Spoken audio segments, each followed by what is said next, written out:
The Ruth Frost Parker Center for Abundant Aging presents The Art of Aging. Information and tips on how to experience life more abundantly as we age.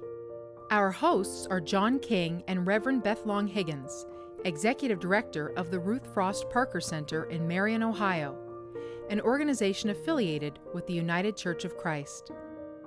There was a study in California. They compared a group involved in the village and a group not, and this went over, I think, 5 years. And I remember hearing that people who are engaged in the village movement remain in their community, was it 2 years longer than their cohorts. Now, that doesn't sound like a big deal, but it's a really big deal if you multiply that times the entire adult population and the typical kind of spending pattern for caring for older adults, and times the quality of the later life course. Hi there, I'm John King. And I am Reverend Beth Long Higgins, and this is the first episode of the Art of Aging podcast. Man, I really like the concept of aging as an art. Often aging, especially as we grow older, has a negative association. But in this podcast, we hope to provide inspirational and practical examples of how aging can be done with grace. That's right, John. Today's topic is the Village to Village Network. The villages are an incredible movement that provides services to people so that they can continue in the community where they already feel at home. The village concept helps to provide mutual support as their needs change. As you heard in the teaser, research has shown that the network increases the amount of time people can remain in their homes up to 2 years. And we are lucky to have 3 representatives from villages in Columbus, Ohio. Let's listen to their story. My name's Ed Elberfeld. I'm a long-term resident of German Village, and about 8 or 9 years ago, I was on the long-range planning committee of the German Village Society, and one of the members of the committee brought an article from the New York Times about the Beacon Hill Village and said, do you think we should do something like this? We invited people from a couple of villages to come to speak to us because it was obvious that the older adult population was growing very rapidly, and pretty much nobody wanted to leave the village. So we connected to the Village to Village Network, which was very, very useful to us. And I invited my neighbors and members of that committee to form a board. And we launched, it'll be 6 years ago in January. Our indication from looking at the best practices and villages that succeeded is that those villages that succeeded had a paid position, an executive director. And we determined that we couldn't hire someone until we had the money in the bank to pay them. And so it took about, a good chunk of that year to do fundraising. And when we launched, we had an executive director and immediately had 30 members. And now, 6 years coming up in January, we're probably going to have 200 members. And what is your membership fee? We have 2 types of members. We have regular members who receive services. In other words, they call, they get a ride, they get yard cleanup, they get a light bulb changed at the top of the stairs, they get heavy objects moved. So a single person is $500, a 2-person household is $750. We quickly ran into a lot of people who liked the idea and told us sometime we want to be part of this, but you can't put that in the bank.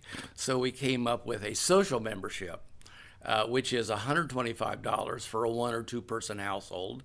And the social members come to our social events, form part of the cadre of our volunteers, are happily supporting the organization while receiving no direct services other than the social events. And it's been a great boon to our budget. And the social membership fee is tax deductible, so it's really a donation, but it includes membership and it includes a community of people that support us. It also allows us to have about 20% of our members on scholarship, you could call it, or subsidy. I don't know the correct term. What do you call it? I think we could say either one. People receive a scholarship for a subsidized membership. Yes, and so the social memberships and grants and other fundraising has allowed us to maintain that because even though we are a membership organization, we don't want to exclude people, and there are people to whom our fee would be a detriment to their joining. Okay, my name is Donald Wiggins, and I'm the Executive Director for Village Connections. And I facilitate the day-to-day operations of the organization. I work with our volunteer base to ensure that we have people to provide the services for our members. I also, with Christine's help from the greater village, opportunities for us to grow financial resources for all of us through grants and major funders. Columbus now has 5 villages and has a goal of covering the whole city. Christine Happel oversees her village and is also over the citywide village network. So I am Christine Happel, and we began our village in 2015. And we found that there was a growing need for a different type of service in the community. And so some of our community members actually began to research information about the village. They had heard of Beacon Hill as well. And then, of course, Village Connections paved the way. And so began to see how this model could really successfully be adapted in the Clintonville, Beachwald, and University District neighborhoods of the city. And over the last 4.5 years have really grown not only in membership, but in the range of programming that we're able to offer. So very full social calendar that includes health and wellness, educational activities, as well as a very large menu of services. And in 2018, we formed the Greater Columbus Network of Villages, which consists of 5 village programs here in Columbus, and allows us to collaborate on funding. So one thing is that we are all small neighborhood organizations, so it's hard to attract funding when you're saying, I want this much money to focus on 3 neighborhoods. It's a lot easier if we all come together and say we have 15 neighborhoods that we want funding for. And it just also shows collaboration. So we share a lot of resources, a lot of knowledge. For example, any village member across the city could participate in a social activity offered by another village. So one example of this is Village in the Ville has a robust Tai Chi program. And so our member who volunteers his time to offer Tai Chi to members has then gone out to each of the other villages and helped not only provide Tai Chi classes for them, but then helping those organizations get their own personal Tai Chi programs off the ground. And so that's just one really great way that we're able to collaborate. And so the network's kind of there to foster that collaboration. We have been advocates for having a paid position for each of the villages. We do find that that is beneficial. However, I think the volunteer component, the villages couldn't run without a really strong volunteer base. One of the great things about the village movement, I think, and is been that it's recognized that there are older adults with time and with education and with some basic income and are able to serve other members of our community who may not have those resources. And so in a way, it's older adults helping other older adults. And the great thing about the village is that the executive director and the organization brings the volunteers to the people that need the help. That's kind of organizing volunteers would be, kind of our main skill, because someone in their early retirement time will be thinking about this more seriously and looking around and seeing that this is a way that you can imagine staying in your home and paying it forward and hoping that there will be something there that will help you in your later life course. We asked whether the village concept could work in a low-income neighborhood. Yes, absolutely. We have a brand new one. We have a new one on the Near East Side, which is all low income. The demographics of the area is all low income. We started one this summer. We opened one on the west side of Columbus, and it falls under the Shalom Zone, which focuses on underserved individuals. Christine's village has great disparity in income. They have very low income people, and they have people off the charts that live in her area. An early criticism of the village movement. It started in Beacon Hill, a very well-off community, and was adopted early on by many university communities. Well, initially, we had zero kind of funding outside of our community. And now it's become fairly obvious that there is a growing need there, and the governmental agencies and the private foundations are saying, well, here is an organization or a method that kind of works, that makes sense on a lot of ways. And so now it's become somewhat, I won't say easier to start a village, but the path is better understood.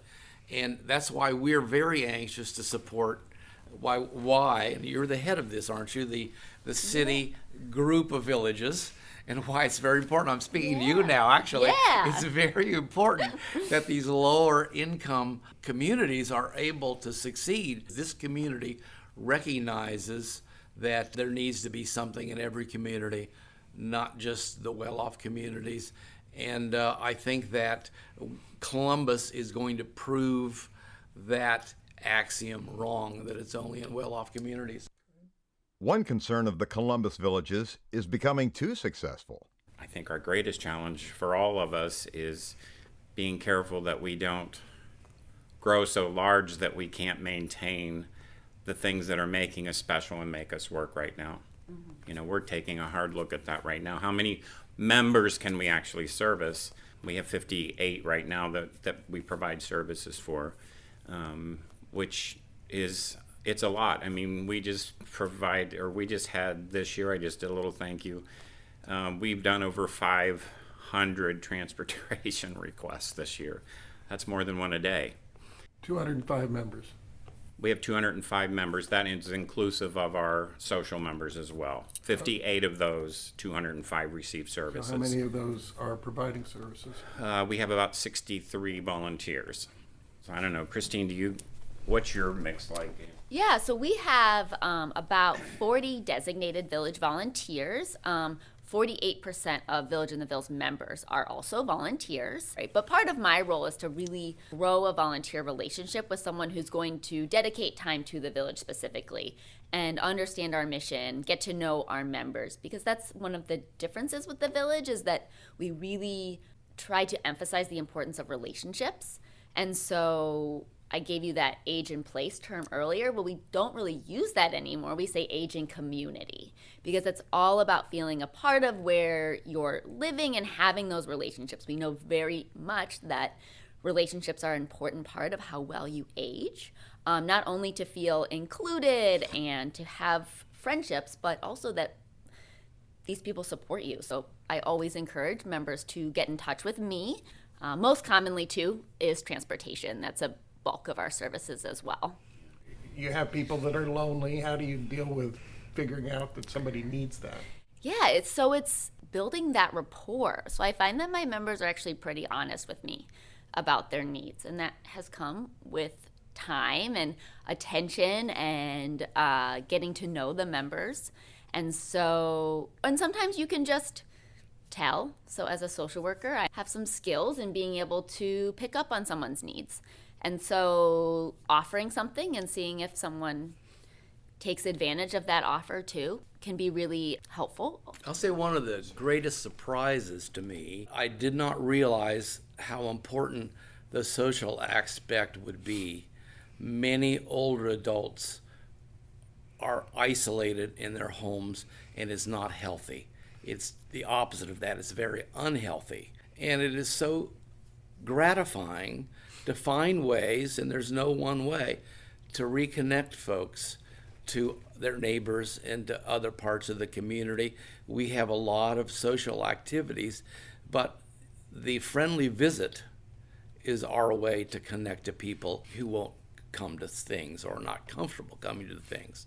And so it's important to look down that list and see, not only who's coming to events, who's connecting, but also see who isn't, and kind of make that extra step to get there. And I would hope that every village would recognize that and make it an important part of their organization. You know what? They'll call and say, thank you so much. Or I have their children call me and say, thank you so much for getting Mom out of the house. She's a much different person when I come on Saturday to take her to the grocery store than she was last week when you guys weren't out with her. So we know collectively that that work, as Christine mentioned, is just getting people out and into an environment where they're not sitting in their homes with their drapes drawn and their television on. And you just don't, until you're involved in this work, you don't really know that that is such a big issue out there. How many people do you think are living in community that might not be able to without the Village Network? The time that we were setting up our village, one of my good friends and neighbors who has some major health problems, she's not ambulatory, she needs a lot of help. She said, Ed, I'm thinking about moving to a nice retirement community. And I said, well, next month we're going to get this village thing started. Why don't you give us a shot? She said, well, I need a lot of help. And I said, well, we'll see. I've never done this either. We'll see if we can do that. So this is one of our members who does need a lot of help. And you know, some people need a lot more than others. 6 years later, she's still living by herself in her home, bars around the house, various amenities that are now becoming available to older adults living at home, and a multitude of services. And she is so grateful, and she is so adapted now to staying in her community that I don't see it changing. No, she was the first one in the door at the Christmas lunch last week. Yeah. Our first member, too, will famously tell people that she had her room picked out at her chosen retirement community. It was booked. She was packing her bags. And then our Village in the Ville popped up, and, you know, she put everything back on the shelves. And I also additionally see her staying in her home. I don't see that changing. She has kind of reorganized what she thought this stage of her life would look like. For all of our lives, we've known the older adult next to us or across the street, and as neighbors, we've gone over to help. But I think the great thing about the Village movement is now I am going 10 blocks away to help someone that I might not have known. Part of that has to do with technology. We can bring, you know, with the internet, a group together. We can connect volunteers. We can connect needs and kind of put them together. Even though the person receiving the services may not have the internet, we have ways of communicating, cell phone, all this, email that makes it and smart software that manages these connections. I think coming at a time when the time is ripe. Not only do we have an increased need, we also have increased tools to make this kind of thing happen, because the reality is it's going to be all hands on deck, you know, in the next 20 or 30 years, seeing the numbers that we have. So it certainly makes sense to have this in every neighborhood as a component of the later life course. And I hope that that's why I'm willing to go anywhere to speak to people about this. I have a volunteer who volunteers tirelessly with us. And I said, why and how do you give all this time? She said, I've met 2 really good friends in the members that I service, and they now do things like they go to the opera and they go to the theater and on off times. And the member will then say, I want to let you know that so-and-so came and took me to the thing. They want them to know that these guys are doing these things for them. But she said, I would have never met either one of these people had it not been for Village Connections. It's even very much how we've grown the Village. Our best advocates are our members, and that word of mouth. I have one member in particular who everywhere she goes, she spreads the good word of the Village. She carries brochures in her purse, and even most recently at the checkout line in Target, noticed a woman who was waiting for a taxi or some kind of transportation. She offered the woman a ride home on the way, told her all about the Village, and this woman's now a member. So it's having someone who's experienced and lived it themselves as proof that really helps us kind of grow. Can you just list out the things that contribute to the long-term health of the members? Yeah. Well, I would say that if there is a silver bullet, and there isn't, it's probably physical activities. Hard to get that going, but our members, we have one member we take to the fitness club 3 days a week or 2 days a week, and the other day she goes swimming. So, and She just had her 89,000 mile checkup, and the doctor said that she was 89 because she is keeping herself physically fit. So walking groups, the Tai Chi, thank you very much. Yeah. So those kinds of activities, which are maybe the hardest to sell, but getting people out of the house, the social activities are also kind of very, very important. And It's another important. important thing, and I know you'll all agree, is since we are volunteer driven and many of our members are also volunteers, giving that sense of purpose. Nothing better for your soul and your health than helping your neighbor. And so people feel that they are helping, they have a purpose. The person down the street needs them, they better be healthy and ready to go. And that's extremely important. And minimizing stress too. I think knowing that you have a support network, you have someone to call, that you're not going to be caught out in the dark alone, is important too. Did you have? So you've jumped, Ed. No, I just remember somebody's lights went out and I had to, it's been a long time since I actually screwed a fuse in. But we had Like, I to. don't even know what a fuse box is. But I kind of remembered from my youth. And there are people, we typically hope that people will call in advance of their needs, but truly we like to also be kind of a safety net for I had things like that. A couple members whose heat went out last winter, and it was the furnace broke, so they still had electricity. And a neighbor just down the street really helps care for them, and he brought over space heaters and blankets, and then invited them over for dinner and opened their house to these other members who live real close. And so, yeah, just a thing that could have been catastrophic was, just a somewhat uncomfortable weekend in the cold. Makes them feel like they have an advocate, right? Yeah. Because that's one of the things that I see, especially with our older members, is they don't have anybody here. Maybe their children live on opposite ends of the country, but the need is immediate. I think having a peer support group to lean on for information and understanding and just sharing one's woes, it can be really, really helpful as well. And two, just some of the nuts and bolts things of getting older. So Medicare is infinitely challenging to navigate, and so that people can come to me, but also to one another to learn about processes, and even just to say this is awful and we all hate this and it's been horrible for everyone. Just to have that. And this is another reason I think the village movement is rapidly growing. In earlier times, one of the family members might have been right there in the community with mom or mom and pop. In this era, people move not only all over the country, but all over the world, and are not necessarily right there on the farm to help mom and pop. And there's also a growth of non-traditional families who might not have that kind of traditional hierarchy of help. And I think that looking to the community has been very beneficial, and trying to meet the needs of the era where kids don't live there or the family is not traditional has been very gratifying to be able to do that. John, due to COVID-19, we decided to reconnect with Christine to see how the pandemic is impacting the villages in Columbus. So we've planned a couple of virtual activities, but as we all know, it's not nearly the same as seeing one another face to face. And so we're missing that component. We did set up check-in calls for members. So about a group of 5 members are calling all of the other members at least every week.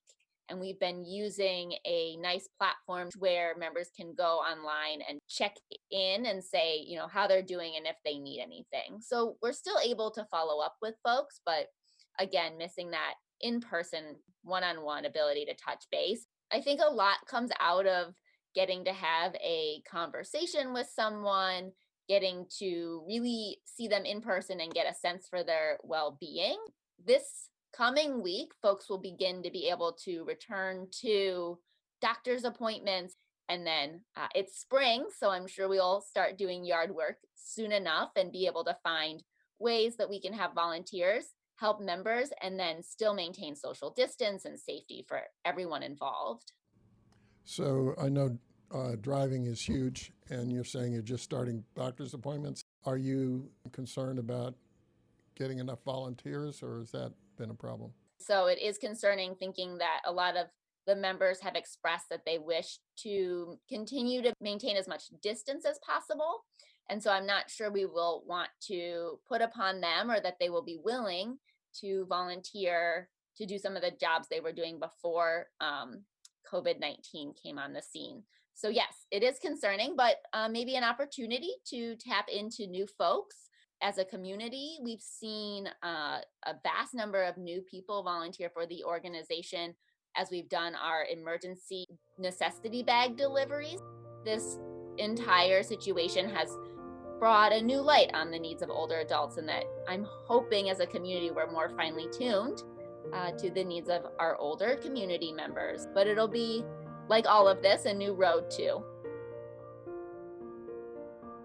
Well, that's really impressive that the entire city of Columbus may someday have a village in every neighborhood to provide this support. And if you're interested in finding out more about the Village movement, you can search for the national site at vtvnetwork.org, where you can also find links to the Columbus Village that Ed and Don helped start, and much more about how to set up your own village. This podcast was funded in part by the Dayton Foundation Del Mar Encore Fellows Initiative and the Ruth Frost Parker Center for Abundant Aging, a program of United Church Homes. Audio production and interviews were conducted by Del Mar Fellow Eric Johnson.